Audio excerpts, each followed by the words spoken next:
एक व्यस्त रसोई में मीठू, एक मामूली मिट्टी का बर्तन, अपने चमकदार समकक्षों के बीच चुपचाप बैठा है।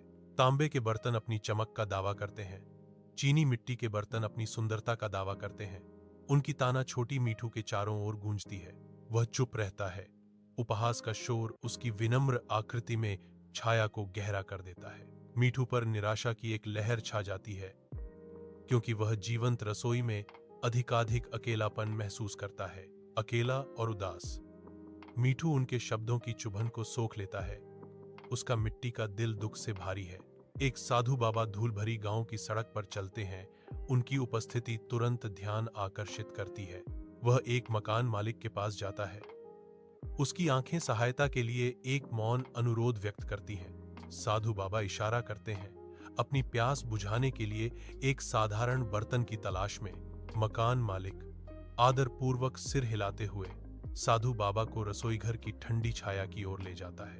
रसोई के हृदय में साधु बाबा की आंखें बर्तनों की श्रृंखला को देखती हैं, प्रत्येक नजर जानबूझकर, मानो उनके सार का वजन कर रही हो।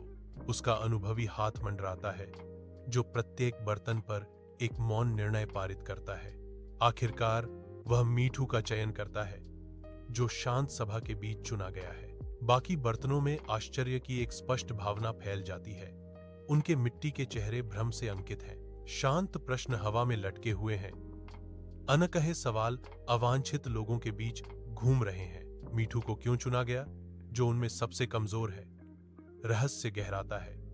दिन की शांत रोशनी में ढका हुआ हरे भरे जंगल के हृदय में साधु बाबा मीठू को लेकर एक घुमावदार रास्ते पर यात्रा करते हैं। मीठू की पुरानी दरारों से पानी रिसता है। हर बूंद जीवन देने वाली शक्ति है। छोटे पौधे रास्ते के किनारों पर फूट पड़े, जो लगातार टपकने से पोषित होते थे। जंगल साधु बाबा के कोमल मार्ग के तहत पनपता है, जो जीवन के लचीलेपन का प्रमाण है। दिनों बाद जंगल का रास्ता इंतजार कर रहा है, जो जीवन और अनकही कहानियों से भरा है। साधु बाबा प्रकट होते हैं। उनका चेहरा उस खबर से चमक रहा है जो बदलाव का वादा करती है। वह आत्मविश्वास से चलता है।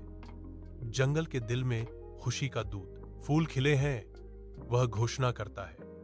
उसकी आवाज पेड़ों से गूंजती है। मीठू की वजह से वह घोषणा करता है।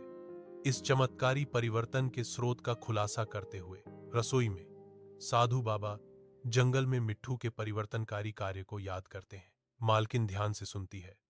उसकी आंखों में बढ़ती समझ झलकती है। घर के बाकी सदस्य साधु बाबा के शब्दों को सुनते हैं।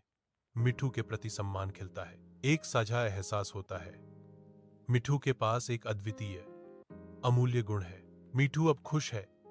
एक आवाज सुनाती है, जो गर्म रसोई घर में गूंजती है और अपनी कीमत का एहसास करता है।